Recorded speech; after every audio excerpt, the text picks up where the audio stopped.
On our last episode of Android Power User, we talked about JIT, Android's just-in-time compiler that takes advantage of the Dalvik cache that's really powering all the apps that we run on our smartphones and tablets. But what's Dalvik? What's a virtual machine? What does it have to do with cache? That's what we're going to talk about on today's episode of Android Power User.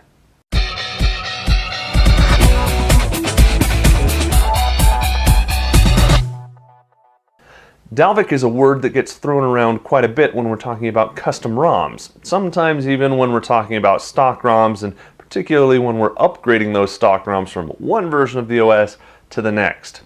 It kind of sounds a little bit different. I'll tell you why in just a minute, but we have to understand a little bit more about computer architecture to understand what Dalvik is, what it does, and why we have it, and why it's a really good thing. So let's step away from our smartphones and tablets for just a minute and let's talk about computers. Whether that's a desktop, a laptop, a server, really doesn't matter. What we're going to do is we're going to describe how computers work.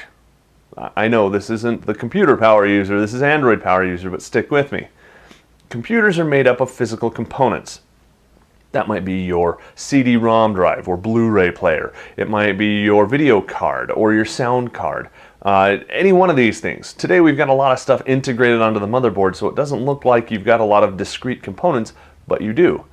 Each one of those components needs a driver for software to be able to talk to it.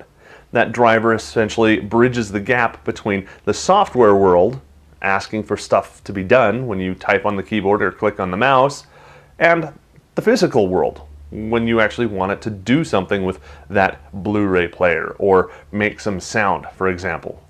Well, the physical world is all fine and dandy, but it's somewhat fragile. Things can get broken, you can have various different parts of your operating system or programs fighting over who has access to a particular device, and it's really not all that cool when you think about it. I mean, it's cool enough, we like reality here at Pocketnow, but we can virtualize that. That's where the virtual in virtual machine comes into play. You see, it's not a physical machine, it's a virtual machine. It's a computer that doesn't exist anywhere except in software. Now, why on earth would you do that? There are lots and lots of reasons. Perhaps we'll go into a lot more detail in an upcoming episode of Android Power User, but suffice it to say, the top couple reasons you do it. Number one is security. Stuff that's running inside a virtual machine pretty much stays inside that virtual machine, so it protects the entire rest of the ecosystem. Also, stability. You remember back in the olden days when you were surfing the web and your web browser crashed and you had to reboot your computer? One bad website caused you to have to reboot your entire computer. Not cool. Nowadays, it's a lot less likely that that's going to happen. It still might, because we're not using virtual machines on our desktop computers yet. But if you can virtualize that, great. That virtual machine goes down, you restart it, and you're done. You still have your whole operating system and everything that you were working on. You haven't lost anything but a little bit of time.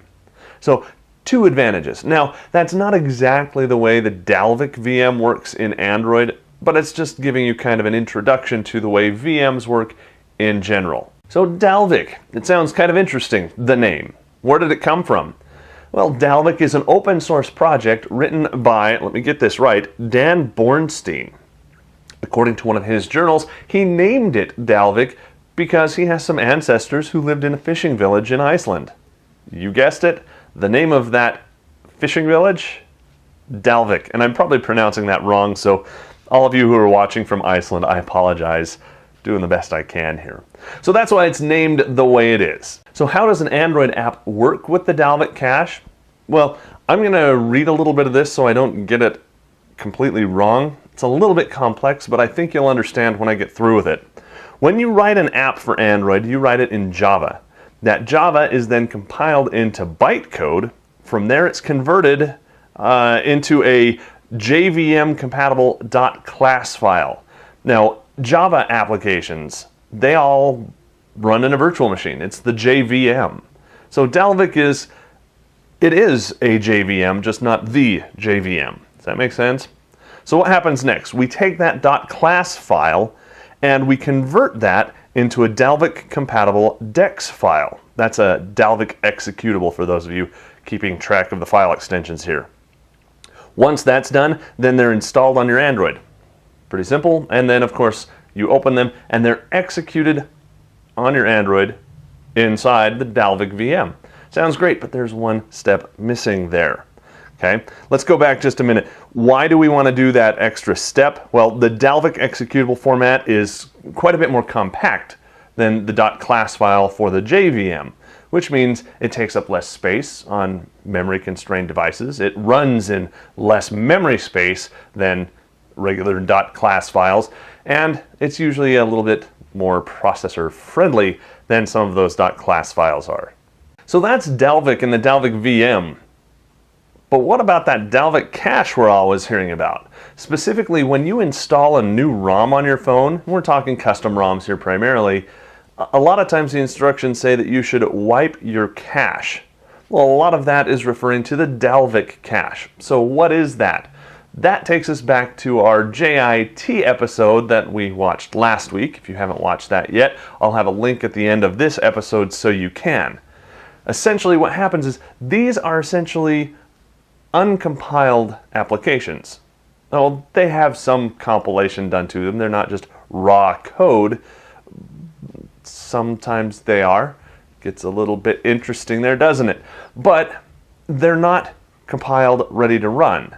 Instead, they have to be loaded up into this JIT compiler, compiled on the fly, and then run. But that takes time. So what do? Well, we've got this nice Dalvik cache where we kind of preheat things.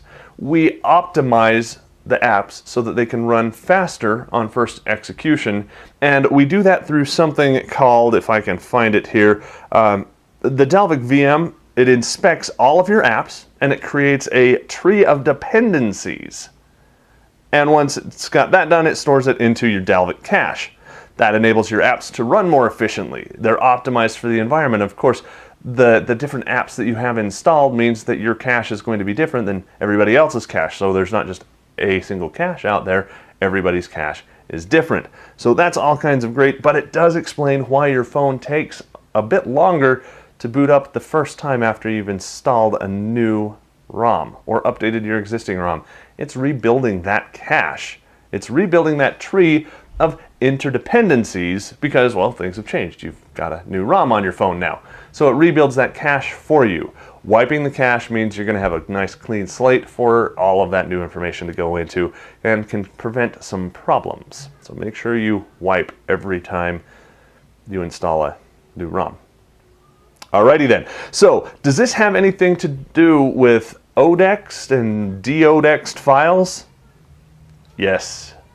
Yes, it does. But we're going to have to cover that on another episode of the Android Power User.